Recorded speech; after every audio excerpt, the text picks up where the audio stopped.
ఇది వచ్చేసి ఫ్యాన్సీ స్టోర్లో అయితే తీసుకున్నాను అనమాట అండి. ఎలా ఉంటుందో ఏంటో అన్నట్టు. మధ్యకాలంలో గోరింటాకు అయితే కొమ్మున దొరకట్లేదు అనమాట. లేకపోతే మా ఊర్లోనే 2-3 చెట్లు ఉన్నట్టు ఉండేవి, బట్ ఇప్పుడు లేవండి. అందుకనేసి పొడవు అయితే తెచ్చుకున్నాను ఎలా ఉంటుందా అనేసి. ఇందులో మెన్షన్ చేశారు కదా, బట్ నేను అనుకున్న దానికంటే బాగుందన్నమాట. సిల్కీగా హెయిర్ చాలా బాగుంది. అలానే చేతులు కూడా కలిపి రాసుకుంటుంటే ఎర్రగా పండినాయి అనమాట.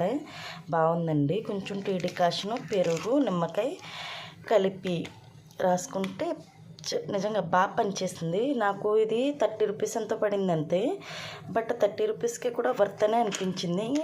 చాలా బాగుంది. మీకు కూడా లోకల్లో ఎక్కడైనా దొరికితే కనుక ఒకసారి ట్రై చేయండి.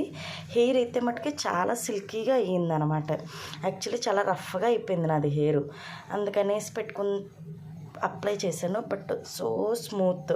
అలానే ఇచ్చింగ్ కూడా తగ్గింది తలలో.